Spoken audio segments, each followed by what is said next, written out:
Okay, we are reading Canto 1, chapter 16, verse 32-33. Translation.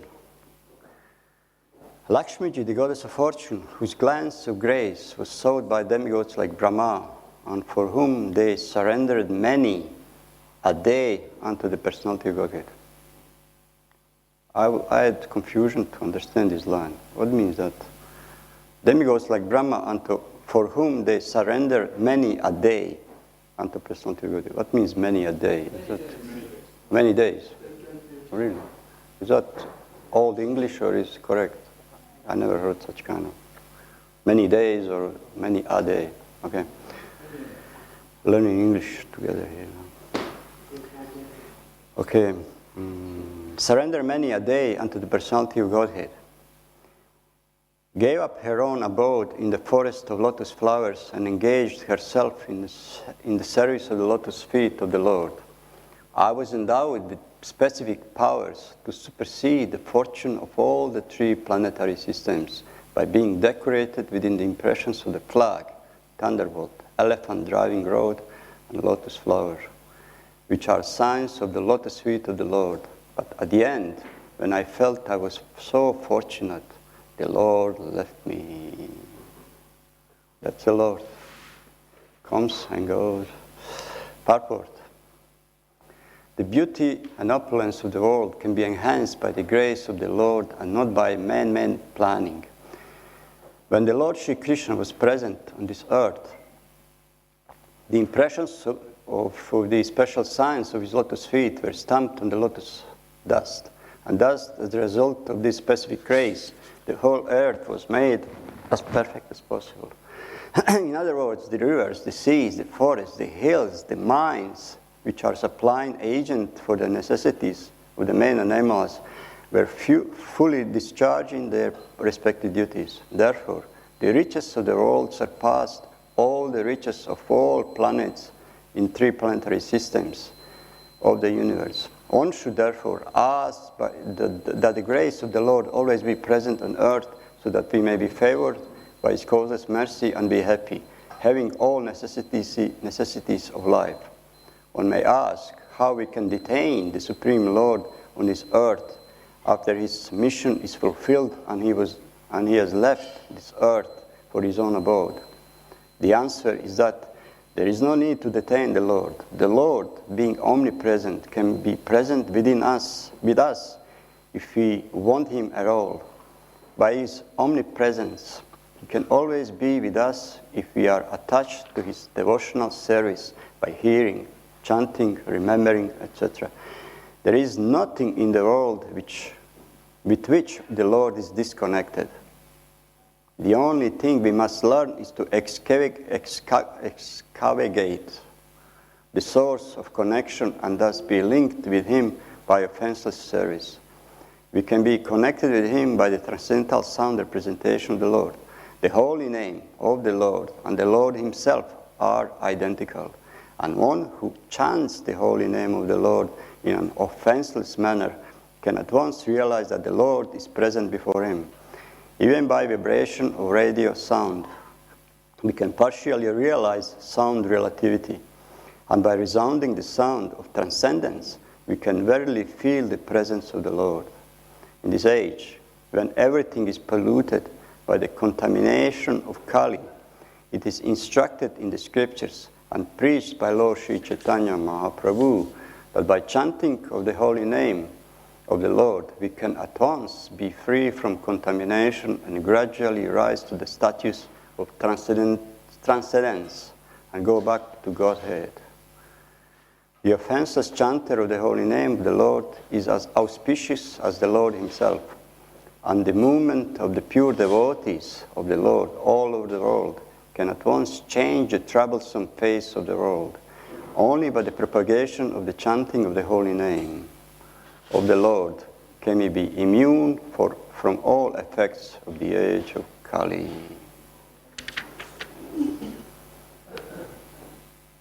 A quick one. verse again. Lakshmiji, the goddess of fortune, whose glance of grace was sought by demigods like Brahma, and for whom they surrender many a day unto the personality of God. It does mean that many demigods surrender many days to personality of God. That's what I mean. It's strange. Gave up her own abode in the forest of the lotus flowers and engaged herself in the service of the lotus feet of the Lord. I was endowed with specific powers to supersede the fortune of all the three planetary systems by being decorated with the impressions of the flag, thunderbolt, elephant driving road, lotus flower, which are signs of the lotus feet of the Lord. But at the end, when I felt I was so fortunate, the Lord left me. Srila Prabhupada ki jai. Okay, I try to have some discussion. Oh, sorry. Yeah, take it there.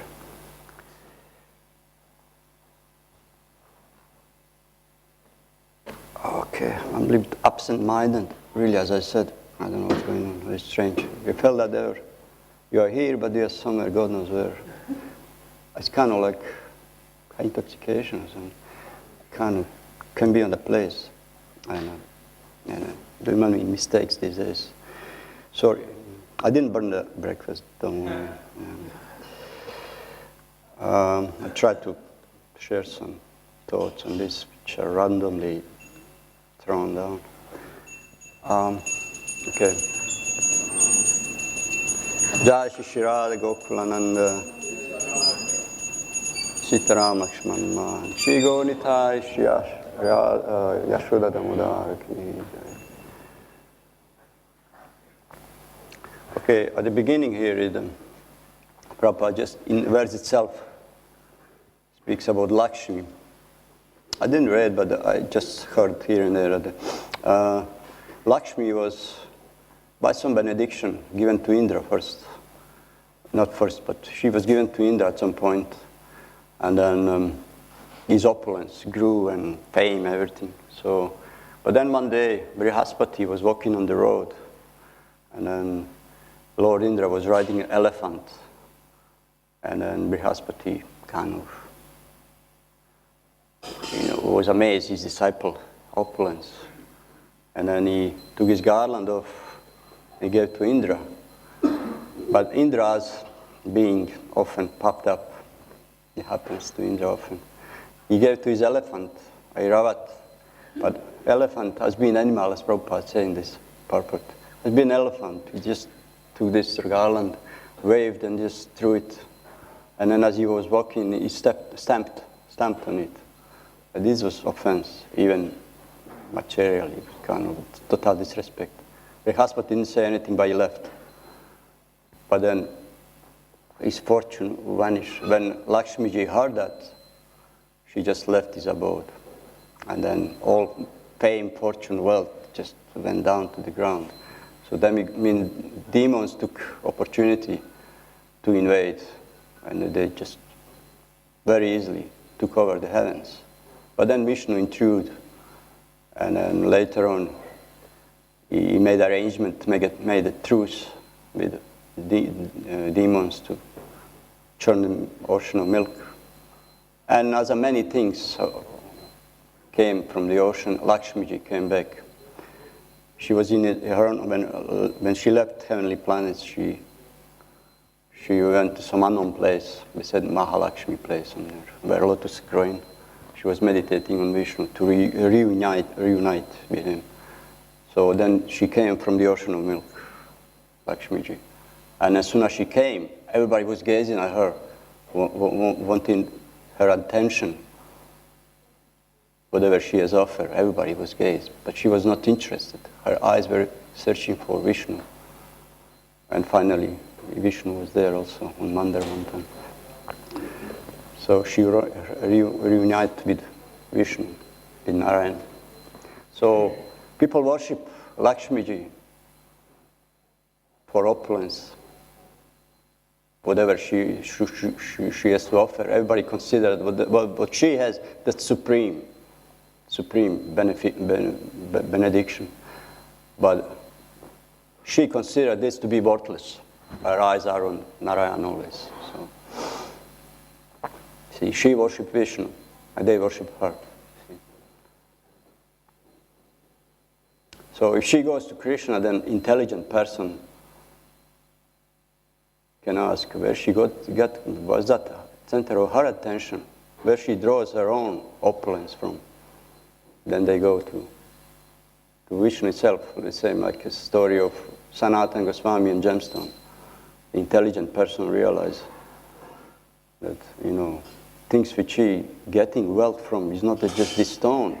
He just realized on the way back, wait a minute, he gave me so easily this, it was in a garbage place. And they came back and said, okay, throw this and I'll give you greatest wealth. So it's similar. Those who are intelligent, they go to Vishnu, Narayan. Therefore, she's called Chanchala. Chanchala means she's not steady.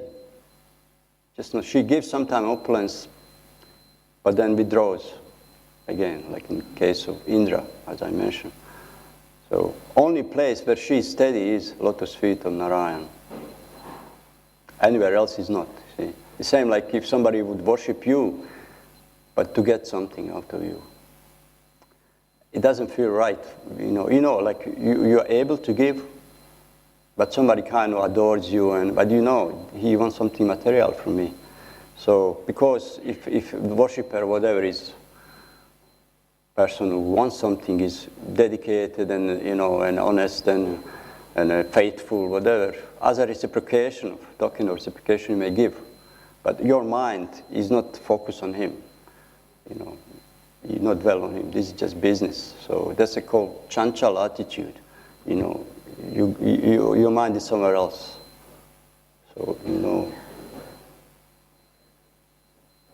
So it's kind of it's interested what you have to give, not in you as a person.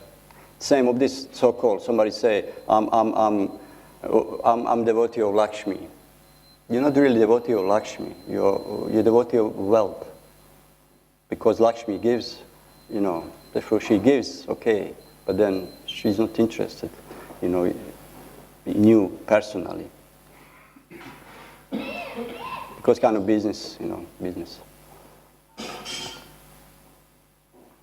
Go in purport because verse is kind of, didn't give much. Okay, I said the beauty and opulence of the world can be enhanced by the grace of the Lord and not by any man-made planning. Prabhupada said in lines of purpose. So humans trying to improve conditions of the planet in various ways, so many different ways, making clever plans, new breakthroughs, new technological discoveries to ease our life, some intelligent schemes to improve the world because they're concerned, see. To clean garbage, to clean the climate which we messed up ourselves. Then now they're using discoveries how to fix the mistake we made ourselves. See? Purify air, climate change, sort out clashes between the nations, and so forth. I don't know, is any more ideas of improvement of this planet? What do you think is lacking materially? All this, what they try to solve, we try to solve. I mean, that's all that they know. Try to make it Earth habitable. But new things coming, new diseases, tough ones. But by God consciousness, we can solve all these problems. So, clever plans and all this. Yeah. But base is missing, see. Like, let's say if we manage to clean all rivers, clean all pollution, everything, and then it's inhabitable and we are happy, will be people satisfied? Will be no clashes between the people? Will be no greed? Will be no... Unlikely. Or for short time. After some time we will again start to exploit, and then come the same. Bhutva Parelyate, how is that? Chewing the chewed. Because we are on bodily platform, that's the thing. How much body can be satisfied by having everything. It cannot be, because like mind, never be satisfied, cannot be satisfied. Give him one thing, he's excited and then bored. This with everything else, you know. So cannot be satisfied materially, no way, impossible. Said when the Lord Sri Krishna was present on this earth, the impressions of the special signs of his lotus feet were stamped on the dust, and as a result of this specific grace, the whole earth was made as perfect as possible. That means that earth didn't hold anything. That means all wealth possible is in the earth. Unimaginable wealth is in this earth. But the so-called crisis now, see. And when the Lord was present, she would just open up and just give everything without restrictions, see. So in other words, the rivers, the seas, the forests, the hills, and the mines, which are the supplying agents for the necessities of men and animals, were fully discharging their respective duties. That's an interesting point, you know. That means that all these natural resources discharged their duties. So is there a duty of seas, of hills, mines to supply us? Is that their duty? Verse says, is that their duty? So they discharge their duty by giving out. So this is natural resources, this is their duty to supply us. Is this their service? It's interesting, you know. Is that why they exist, those natural resources, to give us, humans, everything, you know? Or animals, everything on the planet. So we have necessities, and they say, yes, take it, no problem. The selfish service. This is their duty. It's interesting. But what they need, there must be some reciprocation, see. There must be some role to play from our side. See? So very few people can kind of connect with that. Wait a minute, like take care of Mother Earth. It's not like commodities for us just to use and abuse eventually. So there's a role to play of everybody. That's a symbiotic. And only in that condition Earth is happy. She is, but we have a role to play. It's not like we are kind of special gods here who to be served by everything. And she just served like menial servant. Everybody has his own role. Yeah. Interesting. So what is our role towards rivers, towards seas, towards forests, towards hills, towards mines? What is our role towards the rivers? Unusual questions, but you ask yourself, what is your role? You know, river gives. What wealth river has, first of all? Of course, is water, fresh water. And ideally, this is clean water which you can drink. No, there is no, maybe one or two rivers you can drink the water. I was in a river in Yamuna, there on a source. My goodness, you never taste such a water. It's not sweet, it's just up, you know, not of this earth. Cool, refreshing, sweet, okay, on the source. But as soon as you come to the urban places down, on the villages, towns, toxins. So what's our role again towards the rivers? Yagya. This is more broad. You yagya, but like in anything specific, I don't know. Just kind of, I'm kind of putting questions there to see, understand this. Yeah. Give them the mic, maybe. Know that they belong to Krishna. Is anything specific we can do? Ian. I was thinking it aids our remembrance of the Lord, and that's why I think it's in, I don't know if it's in second canto, where different aspects of the features externally are reminding us of the body of the Lord. So it's aiding us, And then towards the end of second canto, Krishna is saying Brahma is talking about the desire of Krishna to want to hear, and all these things is where all these things are developing. Yeah, I guess so. Yeah, so it's to aid our remembrance. See, for this you need to be familiar with Vedic scriptures. That's the thing. Well, let's say, as initially planet was Vedic, I believe it was.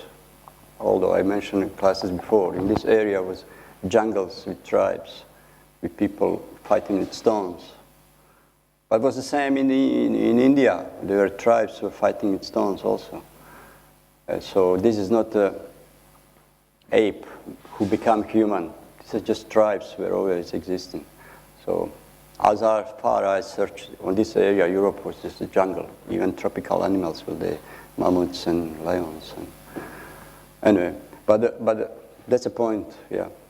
Originally, rivers can remind us on the Lord. I didn't think everything myself, like what's my duty against river? I guess just to not trash everything in a river, respect the, Eventually somebody said once that every river is Ganga, in the sense that all water flowing and going through the earth, there's some trace of Ganga there as well. And I believe it's not that just personified Ganga, personified Yamuna. Every natural, whatever, there's those personification. Thames, she has his own personified Thames. Just wondering how she looks like. Probably different than Thames itself. Same like Ganges, he's very polluted, but Mother Ganges is in white dress. He's not like, anyway, not to go into. So we have a role to play towards trees, forests. Wow, don't cut the trees. Don't cut the trees. Don't trash your garbage. Like Amazon forest disappearing every day. Few football ground size just to feed livestock. Hills. What is our duty towards the hills? Anyway, this just goes a little bit aside. Mines. This is interesting. Mines. It means mines where supply minerals, gold, jewels. Just wondering, did you have to dig inside, Did you have to dig inside still? Or were there just holes in the ground supplying everything? I was just thinking all of these can be used for Krishna, like we can offer the water, we can use the jewels that's the best way, decorate Krishna. This kind of sums up everything, instead of trying to go separately, how I serve the hills. Maybe to become hillbilly, serving hills. Billy Hill, how you call it? Anyway, sorry. When we do the arti on the altar, we're also offering all the elements back to Krishna. Oh yeah, that's perfect. I mean, like you see, like you have to really be Krishna conscious. Then you have everything on your palm. All knowledge is there. How to behave, what to do. But we have our mentality. I want more. I want to exploit. That's a common. As soon as you take Krishna aspect there, culture is gone. Then it's body and mind. Then exploitation is there. So why dissatisfaction in humans arise? Why we want more than we need? See, Kama esha, Krodha esha. Like Bhagavad Gita said. But what's that in us? We get spoiled, And then, of course, Kama esha, Krodha esha, then turns into anger, frictions, wars. You took my possession. Climbing that you took my possession. And Prabhupada said, what's yours? Nothing is yours. You come naked, you go naked. The enmity wars. But I'm just wondering, it's not just problem of others, like we are included there also. So we can sit and speak, I can sit and speak and find core of the problems and try to find solution for it. Shastrically, but then, if I just see this over collection, for example, how many of us have more things which they actually don't need? A few things, or how many things you barely ever use, or once or twice, but it's there. All of us. So we have also our role to play there. See, if we're honest, there's still more than we need. So that's kind of this mentality I may need. So clutter, which is disturbing our mind. So it starts with small things, and then if you are not spiritually inclined, instead of dropping slowly down your baggage, increases. Because as I said at the beginning, mind is not satisfied. Just can't satisfy mind. You know, he never understands. You turn my eyes in and try to, stupid guy, you don't understand, only be satisfied by getting material things. You just, you know, you never, this is not nature of the mind. Always unsatisfied. More luxury one has, one gets spoiled. More opulence you have, get spoiled. Notice that. Every day a feast, next day a khichdi. What's that? You know, this is just nature of our, just, you know, that's the mind. You know, it wants also always more. Therefore, there is madness of agitation of mind and senses for pleasure in a planet. We just have to concoct something extraordinary, crazy enjoyment. That's a product. And what's the result? Great restlessness and madness. Prabhupada, yeah. One who is lost in this life, next life becomes mad. It's a madness, yeah. Therefore, the riches of the world surpassed all the riches of all other planets in the 3 planetary systems of the universe. That means Earth, as I said, has all richness. Absolutely, as every planet. But sometimes gives, sometimes withdraws. That's the chanchala again, attitude. So-called, like, you know, energy crisis, resources crisis on the planet is artificial. Mother Earth just withdrew her opulence, like in time of Maharaj Prithu. Just before Maharaj Prithu, King Vena was in rule. He destroyed all dharma. There was no sacrifices. Brahmanas didn't perform any sacrifices. And Earth was no any sacrifice. So Earth hid all riches, all opulences. It's the same. That everything is in Earth. And nothing is disappeared. Like somebody the other day with their discussion said, "Where is it gold on the planet? Where is gone? Where is gone? It's still on the planet. You cannot go on other planet. Whatever richness, rich we have, whatever opulence is still on this planet. Cannot go somewhere else. It's just there. Even one fragment of it didn't disappear. But it's, you know, changing the owners. It's locked somewhere, or Mother Earth withdraws. Everything is here. So she can decide to give or not. One should therefore ask the grace of the Lord always be present on the earth, so that we may be favored by His causeless mercy and be happy having all necessities of life. One should therefore ask for the grace of the Lord to always be present, so that we can have what we want. Isn't it Karmakandya statement? This is a statement. Yeah. Favored by the Lord, and He will supply whatever you want. But if you take this akama, what's the verse? Akama savrakama va mokshakam. Yeah, whatever you want, you worship the Lord. So it can be taken in this line also. See.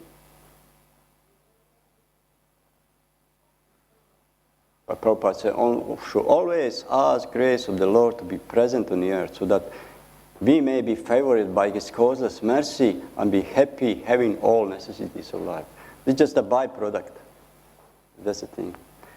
Necessities, whatever we need, is a byproduct of devotion. So naturally, you get, yeah. What's that? Yeah. Person who has broader intelligence either is full of material desires, free from material desires, desirable liberation, should worship Supreme Personality of Godhead. So, it's desirable to worship Krishna in all circumstances. That's a kind of underlying principle. And most important point, the Prabhupada said, one may ask how we can detain the Supreme Lord on this earth after His mission is fulfilled and He has left this earth for His own abode.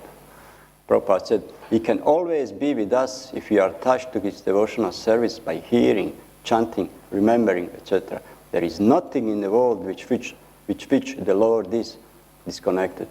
I don't know how you see the statement. There is nothing in this world with which the Lord is disconnected. He said we must learn to excavate the sources of connection and thus be linked with Him by offenseless service. So, do we see anything that Krishna is not connected with? Prabhupada said Krishna is connected with everything. There is nothing that Krishna is not connected. Can you think of anything that Krishna is not connected in? At least presume something which he is not connected with. Yeah, but we are not. We are like, yes, but we are not. We think we are. Oh, sorry. Our desire is disconnected. Yeah, this is a subtle thing. But Prabhupada said, there is nothing that is not. Smritim jnanam apohanam cha. Anyway, he gives you this kind of desire. Does he? That's an interesting point. There's nothing which is not disconnected. And so now whatever is, you excavate.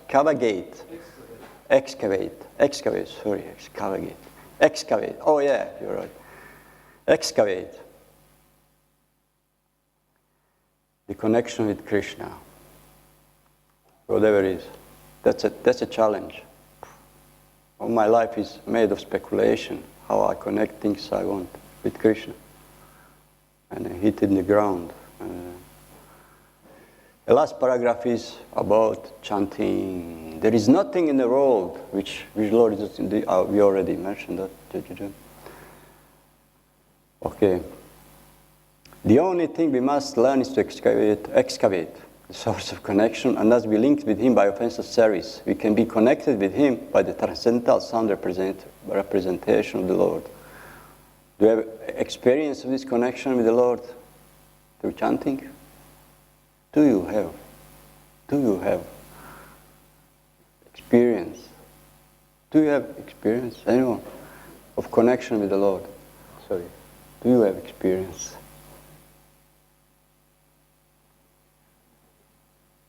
Anyone? There is something there, yeah. There is something there. I don't know. Somebody has something tangible. Connection with the Lord. We're kind of getting there, I guess. Prayojana. Yeah? Your own. Of devotees at the manor. Yeah. I see Janakula and Dwarkapuri, these sort of people, yeah. How they're utilizing the things as best they can and their time. Yeah. They're giving their day, they're giving their time, but they're giving their consciousness. They're giving their consciousness to whatever they're doing, and they're with the gardens, with their own creativity. I can see that, somehow they attract people. They want to help Dwarkapuri, they want to help Janakula in his service because they see their dedication. And that's Lakshmi. They're given resources by their own example of what they're doing. They're just doing things, and then people want to give to them to what they're doing with the manor. Gardens, flowers, arrangements, the hills, and everything. For some, that definitely attracts Lakshmi. That's what attracts Lakshmi. I was more connected to Krishna. I was more kind of aiming at the connection with the holy name. This is last paragraph. Oh, sorry. Yeah. This there as well. You give you whatever you know, connected with Krishna. But within chanting, within holy name, connection with Krishna. If something is there, if somebody has something substantial, but the only thing is for me, if I think about it's something.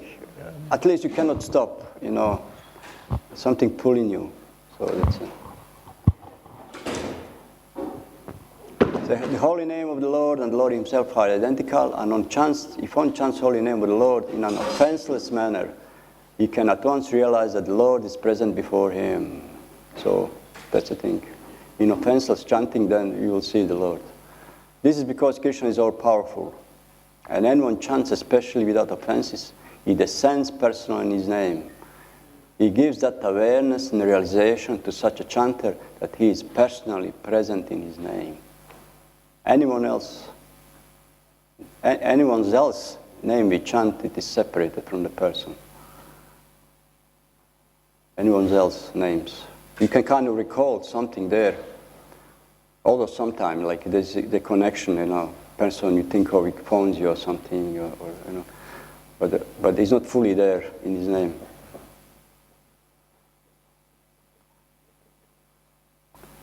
Okay, we're kind of getting late. I mean, these are random notes.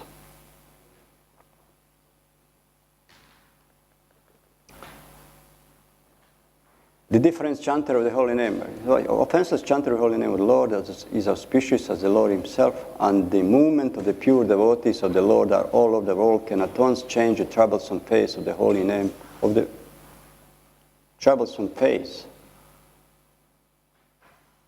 and can be immune from all effects of age of Kali.